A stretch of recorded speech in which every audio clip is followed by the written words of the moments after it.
இறுதி உரை ஆற்ற வேண்டும் என்று வரை கொண்டிருக்கக்கூடிய திருத்துறைப்பூண்டி அரசு கலைக்கல்லூரியுடைய பேராசிரியர் மரியாதைக்குரிய ஐயா அவர்களே, இந்த நிகழ்ச்சிகளை கலந்து கொண்டு சிறப்பித்துக் கொண்டிருக்கக்கூடிய இருபால் ஆசிரியர் பெருமக்களே, மாணவ செல்வங்களே, பெற்றோர்களே, வருகை தந்திருக்கக்கூடிய விவசாய பெருங்குடி மக்களே, உங்கள் அத்துணை பேருக்கும் இந்த மாலை நேரத்திலே என்னுடைய பணிவான வணக்கத்தை இந்த அரங்கத்திலே பதிவு செய்து கொள்வதை என்னுடைய தலையாய கடமையாக கருதுகிறேன்.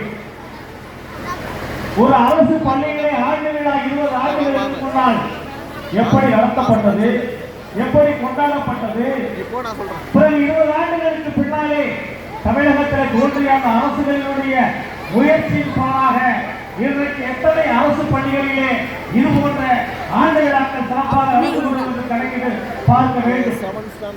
இன்றைக்கு எல்லா பள்ளிகளிலும் ஆண்டு விழா நடைபெற்றுக் கொண்டிருக்கிறது. ஆனால் இந்த ஆண்டு விழா அரசாங்கம் ஒரு நிதியை ஒதுக்கீடு செய்யவில்லை.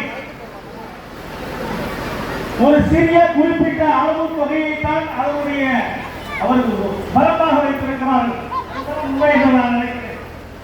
அதுவும் இல்லை, ஆண்டு விழாக்கென்று ஒரு நிதி அங்க பேரளவுக்கு கூட இல்லைன்னு சொல்றாங்க. அப்படிப்பட்ட சூழ்நிலையிலே இது போன்ற நிகழ்ச்சிகளை ஏற்பாடு செய்வதற்கு எவ்வளவு பொருட்செலவு ஆகும், எவ்வளவு நேரம் விரயமாகும் என்பதை பொது நிகழ்ச்சிகளை இந்த பகுதியிலே அடிக்கடி நடத்தி காட்ட வேண்டிய முறையிலே எனக்கு அது நிறைய தெரியும்.